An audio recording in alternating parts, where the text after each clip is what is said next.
Hello and welcome, I'm Counterplay, and in this Commander Deck video we will be looking at Borborygmos Enraged. Now looking at Borborygmos Enraged, he is a 8 converted mana cost creature, 4, 2 red, 2 green. It is a 7/6 Cyclops, and has Trample. Whenever it deals combat damage to a player, reveal the top 3 cards of our library, and put all land cards revealed this way into our hand, the rest into our graveyard. And it has the last effect, discarding a land card. Borborygmos Enraged deals 3 damage to target creature or player.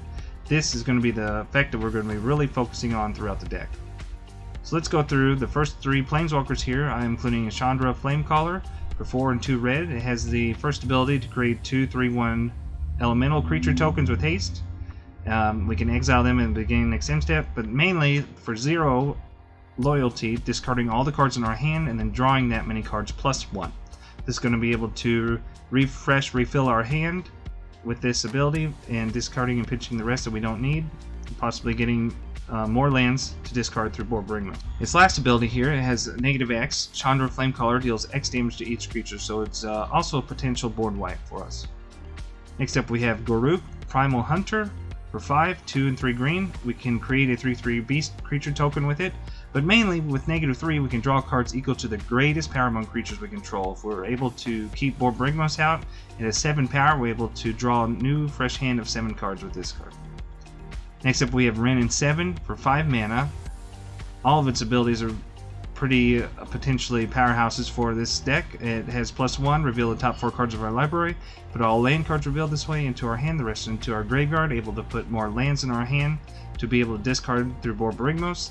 Next up we have 0 loyalty, putting any number of land cards from our hand onto the battlefield tapped. This is able to ramp us significantly if we're holding on to a bunch of lands.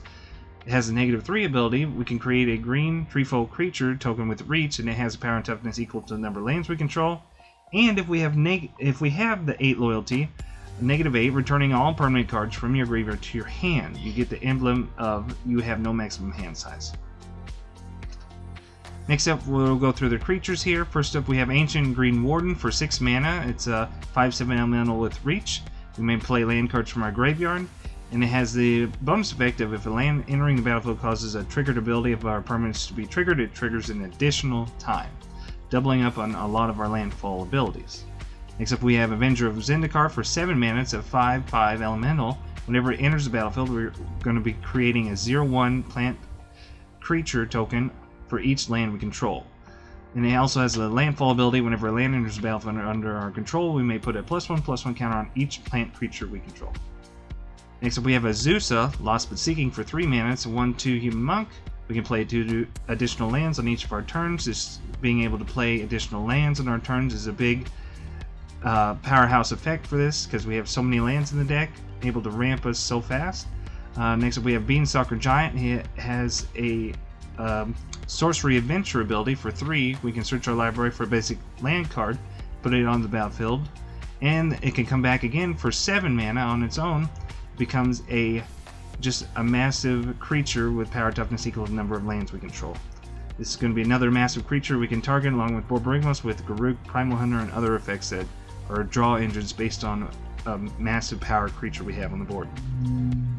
Next up we have Centaur Vinecrasher for 4 mana. It's a trampling 1/1 plant Centaur, but when it enters the battlefield, put a number of +1/+1 counters on it equal to the number of land cards in all graveyards. If we're going to be pitching a lot of lands with Borborygmos, this creature could potentially come down and be a massive powerhouse creature on its own with Trample. And it has the last effect of whenever a land card is put into a graveyard from anywhere, we may pay 2 green. If we do, return it from the graveyard to our hand. So like I said, if we're pitching lands with Borborygmos, we have the potential to bring this back, put it in our hand, and play it again. Except we have Dryad of the Elysian Grove for 3 mana. We may play an additional land on each of our turns, and lands we control have every basic land type among additional land types that we have. Next up we have the All-Star Eternal Witness for 3 green mana. It has, whenever it enters the battlefield, return target card from our graveyard to our hand, able to recur and recycle a lot of the lands we're pitching through other effects through the deck. Next up we have the massive powerhouse Nullspine Dragon for 7 mana. It's a flying dragon, 7/5. Whenever Nullspine Dragon comes into play, we may discard our hand and draw cards equal to the damage dealt to target opponent this turn. This is going to let us draw so many cards, especially if we're pitching a lot of them, targeting one opponent. With our Borborygmos, we're going to be discarding the lands, dealing all that damage to one single opponent, and adding additional combat damage to them. And when this comes into play, we're going to be drawing all the cards that we've dealt damage equal to one target opponent. So it's going to massively draw us so many cards when it comes in. Next up we have Lotus Cobra for 2 mana. It's a 2/1 snake. Whenever a land enters battlefield under our control, we add 1 mana of any color, just another landfall ability to ramp. Next up we have Mania Den Wild for 2 in red and green. It's a 4/4 elf ally. Whenever we may play an additional land on each of our turns. Also has the additional effect for red and green where we can return a land we control to our owner's hand, and target creature gains trample until end of turn. Just another doubling up effect of playing additional lands on our turns. Next up we have Omnath, Locus of Rage for 3, 2 red, 2 green. It's a 5/5 elemental landfall. Whenever a creature enters the whenever a land enters the battlefield under our control, create a 5/5 red and green elemental creature token. And it has the effect whenever Locus of Rage or another elemental creature we control dies, it deals 3 damage to any target. So we're going to be playing a lot of lands on our turns, putting a lot of lands into the battlefield. This is going to be creating us so many 5/5 green and red elemental tokens, another win condition for the deck. Next up we have Oracle of Moldav for 4. It's a 2/2 elf shaman. We may play an additional land on each of our turns. Play with the top card of our library revealed, and we can play lands off the top of our library. Next up we have Rampaging Balos for 6 mana. It's a 6/6 trampling beast. As a landfall ability, whenever land enters the battlefield under our control, we may put a 4/4 green beast token into play. Just another way to have a massive board presence along with Omnath's Locus of Rage when we're playing our lands. Next up we have Ramunat Excavator for 3 mana. We may play lands from our graveyard. This is allowing us to play the lands that we're pitching with Borborygmos and being able to get double value out of them by discarding them out and playing them from our graveyard. Next up we have Scooch Swarm for 3 mana. It's a 1/1 insect. It has the landfall ability. Whenever a land enters the battlefield under our control, create a 1/1 green insect token. If we control 6 or more lands, we're going to be creating a copy of Scooch Swarm instead, doubling up and inheriting the landfall ability on the copy itself. So we're going to be able to play a land and just multiply our Scooch Swarms possibly indefinitely with all the lands we're going to be playing. Next up we have Tireless Provisioner for 3 mana. It's a 3/2 elf scout. It has the landfall ability. Whenever a land enters the battlefield under our control, create a food token or a treasure token. So this is going to be creating so many treasure tokens with all the lands we're going to be putting into the battlefield through the landfall effect. Next up we have Titania, Protector of Argoth for 5 mana. It's a 5/3 elemental. Whenever Titania enters the battlefield, return target land card from our graveyard to the battlefield. Land cards we're pitching with Borborygmos, and it has the effect whenever a land we control is put into the graveyard from the battlefield, create a 5/3 green elemental creature token. So we're going to be able to get tokens out of the lands we're going to be sacrificing through other methods and ways, and being able to amass a massive board effect with this. Last up we have Wayward Swordtooth for 3 mana. It's a 5/5 dinosaur with Ascend, which Ascend is if we control 10 or more permanents, you gain the city's blessing. It allows us to play an additional land on each of our turns, but it has a negative effect. It cannot attack or block unless we have the city's blessing, which will be given to us at any time when we have 10 or more permanents, which is easily done. Next category we have sorceries here. 21 sorceries. First off we have Balagad Recovery. It's an MDFC card, could be played as a land. For 3 mana we return target card from our graveyard to our hand. It's going to be getting a lot of recursion in this deck too at the same time through effects like that. Next up we have Blasphemous Act. For 9 mana, it costs 1 less for each creature on the battlefield, just another board wipe we have. It deals 13 damage to each creature. Just like the next card, Chain Reaction, for 4 mana, does X damage to each creature where X is the number of creatures on the battlefield. Next up we have Change of Fortune. For 4 mana, discard your hand, then draw cards for each card you've discarded this turn. It's going to recycle our hand, and it's going to keep track of all the cards we've discarded through other various means, such as Borborygmos and the lands we're discarding through him. So we're able to get a double effect on discarding lands, dealing 3 damage with Borborygmos, and increasing the number count Change of Fortune is going to keep track of. drawing us a fresh new hand after we're done pitching our lands. Next up, we're playing Creeping Renaissance. For 5 mana, 2 green, 3 colorless, choose a permanent type. Return all cards of the chosen type from our graveyard to our hand. This is mainly, we're going to be choosing lands, of course, by getting a double effect through discarding them through Borborygmos, getting them back with the Creeping Renaissance, and redoing the whole effect again. Or it has the other effects of if we were wanting to return our creatures, possibly, or enchantments, artifacts, but mainly lands. And it has the bonus effect, if that wasn't enough, to flash it back for 7 and redo it all again. Next up, we have Cultivate. It's one of our ramp spells. For 3 mana, search our library for up to 2 basic lands, put 1 in the battlefield and 1 into our hand. Next up, we have Gamble, a tutor. We can search our library for any card, put the card into our hand, then discard a card at random. Shuffle your library. But what we're going to be mainly tutoring with Gamble is a lot of the cards that can be recast or regained through our graveyard, even if we randomly discard them, such as the Creeping Renaissance and other cards like that. Harmonize, just a 4 mana, draw 3 card sorcery here. We're going to be, like I said, with Borborygmos, we're going to be discarding a lot of cards. We're going to be wanting to refresh our hand with more draws. Except Whole Breach for a red and a green. Choose target artifact. Choose one. Destroy target artifact, destroy target enchantment, or destroy target artifact and enchantment. So this is a great 2-for-1 card for us to kind of control the board, kind of keep us on the board through presence, through our opponents by taking off their major threats.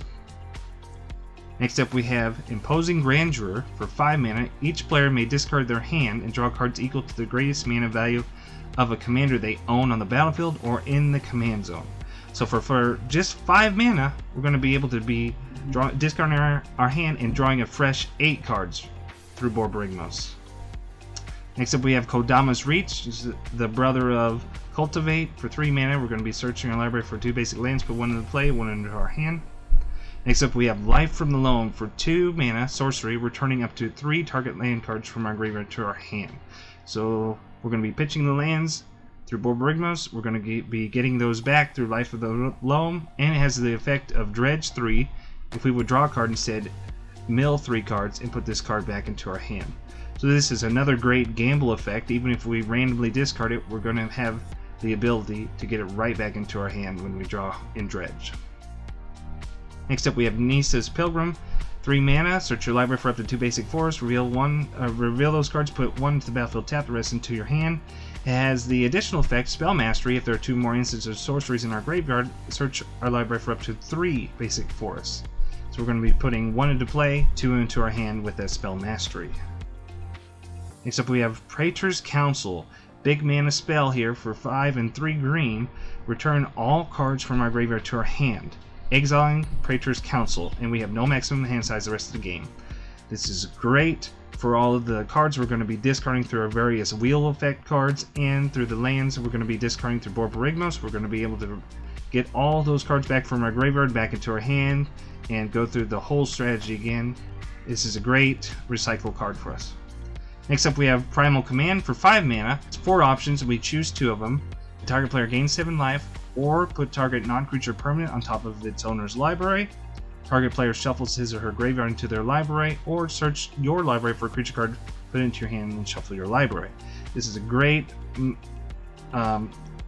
modal card for us. We can choose a lot of these effects that can really affect our opponents, like making our target player shuffle their graveyard into their library. We can put a non-creature permanent on top of their library at the same time as making them shuffle their graveyard in the library, potentially just removing a non-land permanent from the field. But mainly we're going to be wanting to search our library for a creature card such as the Nullspine Dragon, which is going to be a massive draw engine in this deck. Also Lotus Cobra for wanting to ramp a lot. Just giving us so many options with all the different effects it has for us. And if we're in a pinch, we're getting low on our library, possibly through Borborygmos, we can shuffle all of our cards back into our library if we need to. Next up, we have Reforge the Soul. For 5 mana, sorcery. Each player discards his or her hand, draws 7 cards. It's another wheel effect in this deck where, like I said, we're going to be discarding a lot of our own cards in our hand, trying to keep our hand count high with a lot of our wheel effects. And it has the additional effect to Miracle for 2. We may cast it on top of our library when we draw it for 2 mana. Next up we have Regrowth.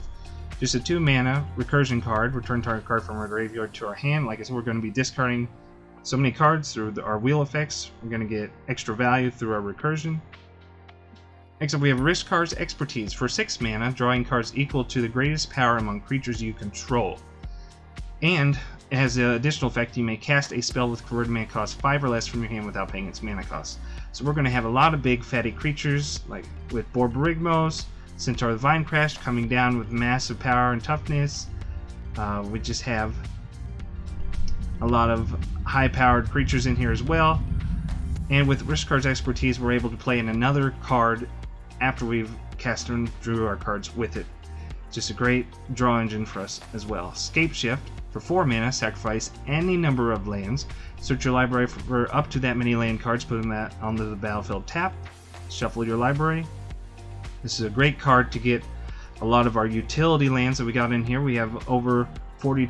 We have about 42 lands, 43 including MDFC, but it's able to put a lot of our 20 plus non-basic utility lands into play, getting great effects out of them, also triggering all of our landfall abilities, putting lands in our graveyard, able to bring them back through reconnaissance, creeping reconnaissance, or other effects like that.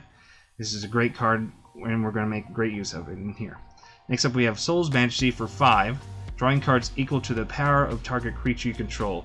Just like Risk Card's Expertise is going to be targeting one of our big powered creatures. Even Borborygmos is going to be drawing us 7 cards through him alone. So this is a great draw card. Last up we have Splendid Reclamation for 4 mana, returning all land cards from the graveyard to the battlefield tapped. So if we're pitching on the lands through Borborygmos, we can bring them all back with Splendid Reclamation on top of any other ways we put them in our graveyard through our wheel effects and such like that. It's a great explosive ramp card in this deck. Next category, we have our instance here. First off is Beast Within for 3 mana. We're going to be able to destroy target permanent. Its controller puts a 3/3 beast in play. Chaos Warp for 3 mana. Its owner shuffles the target permanent into their library and then reveals the top card of their library. If it's a permanent, it puts it on the battlefield. Most of the time this is going to be a great trade-off anyways. We're going to be targeting the major threat on the field and making them shuffle into their library. Next up we have Constant Miss for 2. It's an instant. It has a buyback by sacrificing a land, which is a very easy buyback in this deck. We're going to be putting so many lands at the graveyard and bringing them back through other means anyway, so this is an easy buyback for us. And it has the effect of creatures deal no combat damage this turn. This is a repeatable fog in this deck, very easily to play with this buyback. Next up we have Crop Rotation. For 1 green, has additional cost to cast Crop Rotation, sacrifice a land.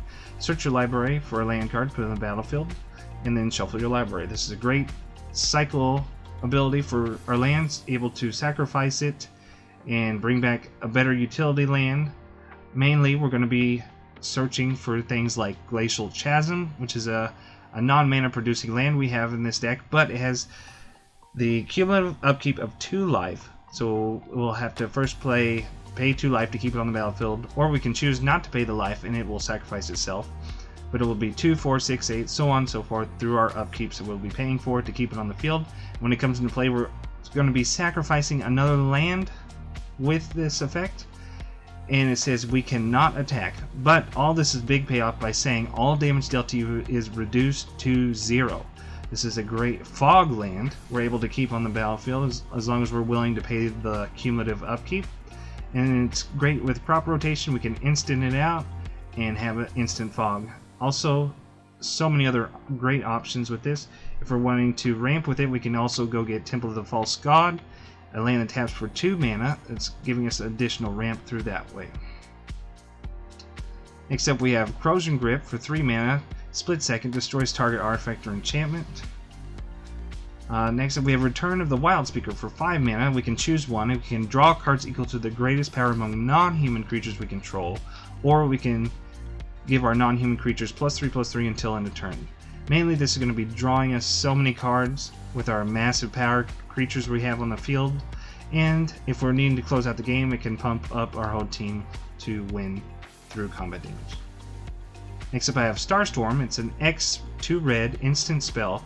Whenever Starstorm deals X damage to each creature, so we're able to control how much damage this is actually doing to the board, enabling us to maybe keep some of our bigger creatures with bigger toughness by at the same time wiping out a lot of our opponent's creatures. And it has the additional effect, if we need to, we can pay 3 to discard it to draw a card. Last up we have Worldly Tutor for 1 green. Search your library for a creature card, put it on top of your library. We're going to be searching up our massive utility creatures. Like I said, Nullspine Dragon is just such a great draw engine in this deck. If we're needing to, we can bring out a Scoot Swarm, which is a win condition on itself. If we're needing to, we can bring a lot of our ramp package out early, like Azusa, which is an all-around great tutor. Next category, I have 3 artifacts here. First off is Crucible of Worlds, just a 3-mana artifact. You may play lands from our graveyard, so we're going to be able to play the lands that we're discarding throughout the game. Next up we have Lightning Greaves. It's an equipment for 2. Equipped creature has Haste and Shroud. Equipped for 0, it's giving us the ability to play Borborygmos, and in the same turn we can equip him and attack with him, and getting that attack trigger off of him as well. Or just protecting any other massive creatures that we want to keep our opponents from destroying. Last up we have the 5-mana Storm Cauldron. During each player's turn, that player may play 1 additional land, but whenever a land is tapped for mana from any person, return that land to its owner's hand. It seems like a downside to most decks, but for us, putting those lands back into our hand gives us more fuel for Borborygmos, and if we're able to, we are able to put them back into play with Wrenn and 7's 0 ability, put any number of land cards from our hand on the battlefield tapped, and if it's just an all-around great card. As also has the effect, if we're wanting to, we can keep a lot of our lands out and be playing Temple of the False God over and over again, getting ramp through that mean. Able to tap it, returning to our hand, adding the 2 colorless, and again playing again, adding another 2 colorless. This is going to allow us to get massive ramp, and at the same time we're going to be putting our opponents in a pinch, deciding if their spells are really worth playing if they're bouncing their own lands. Next category I have is the enchantments. I'm having 4 here. First off, we have Abundance for 4. If we would draw a card, you may instead choose land or non-land. Reveal cards from the top of our library until we reveal a card of the chosen kind. Put that card into our hand, the rest at the bottom of our library. Since we have so many lands in here, if we're able to play this out, and if we don't need more lands in the hand, we can choose non-land, guaranteeing we're going to get a non-land card. Or if we need more lands to pitch through Borborygmos and other means, we're going to be choosing land to kind of control what we're going to be drawing through the game. Next up we have Exploration. For 1 green, it just allows us to play an additional land on each of our turns.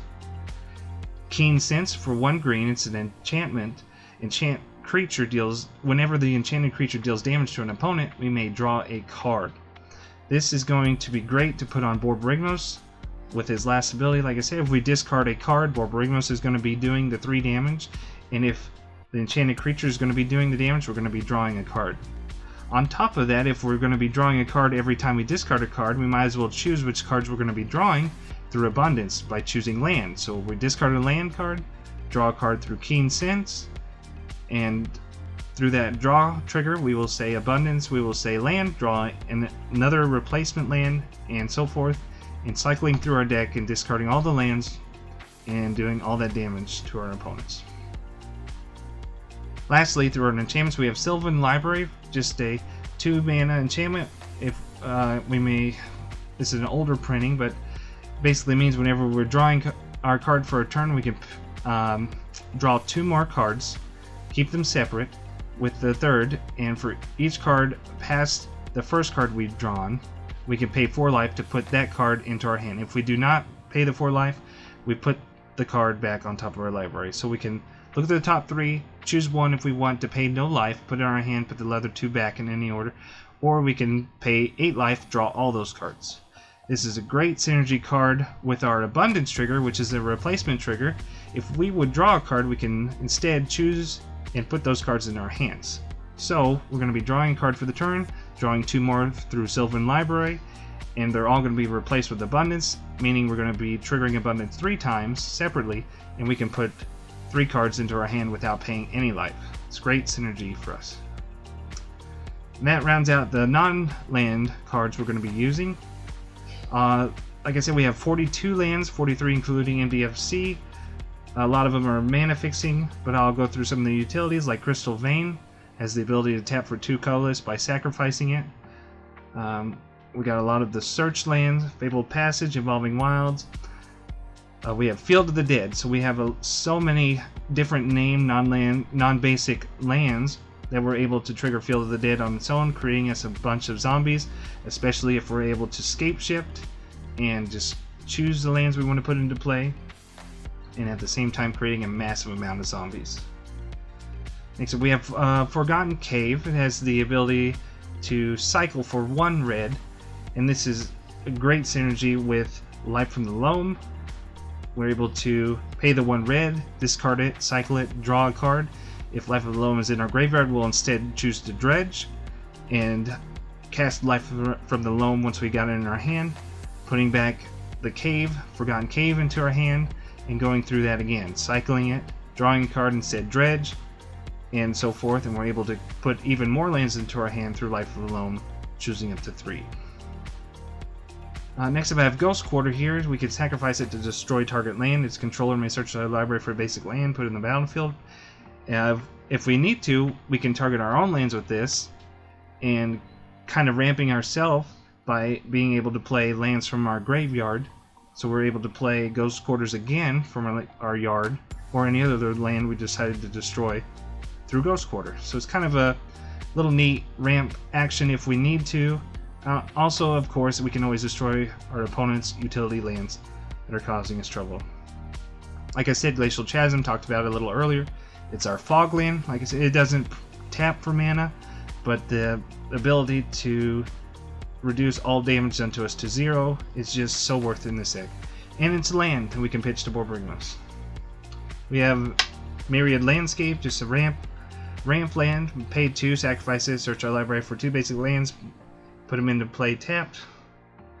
Petrified Field, you can tap for colorless, or it has the ability to tap sacrifices to stealth, return target land from our graveyard to our hand. If we want to replay a lot of these utility lands that we've discarded through Borborygmos or other ways, we can get them back through Petrified Field. Stripbind, put this in here because we're playing the Crucible Worlds package. If we're able to play multiple lands a turn, if we want to slow down our opponents or possibly just focus on their utility lands, we're able to strip mine multiple times a turn, putting a control effect on the board on our opponents through that way. Tipple of the False God has the downside of not being able to do anything if we don't control 5 or more lands, but since we have so many lands in the deck, having those 5 lands is not an issue for us. And through other effects, if we're able to bounce it through Storm Cauldron, we can actually be ramping. And then I have the Tranquil Ticket, the other green version of the cycle land. We're going to have so many benefits from cycling and Life from the Loam, dredging. It's just a great synergetic cycling land that we're going to be putting in here. So here's a look at the mana curve of the deck. We have most of our cards will be 3 converted mana costs. It's a good curve, I would think, for Commander Deck. Here's a showing of our cards that are requiring red mana. 24% of the deck requires red, 78% requires green. So mainly green dominant deck, and 5% colorless. And looking at our lands, we got 30% of our lands can make the red, over half of our lands can make green, and just a small amount just makes colorless. All this coming in just shy of $600 if you were to use TCG player pricing. It's good to note that if you were to sit down at a table with new people and such, that you can win from nothing in 1 turn with this deck. It doesn't use a lot of any salty cards actually through EDH Rec Salt Meter, but it does use the Storm Cauldron card, which can be kind of a saltier card on its own because it's messing with your opponent's lands, which is kind of a big no-no with EDH. But I still think that the card itself is so synergetic with this deck that it's worth including. And that wraps it up for this Commander Deck Tech video. Thanks for watching. Leave a comment below on what you think of the deck, and consider subscribing for more Commander Deck Techs in the future. And as always, have fun.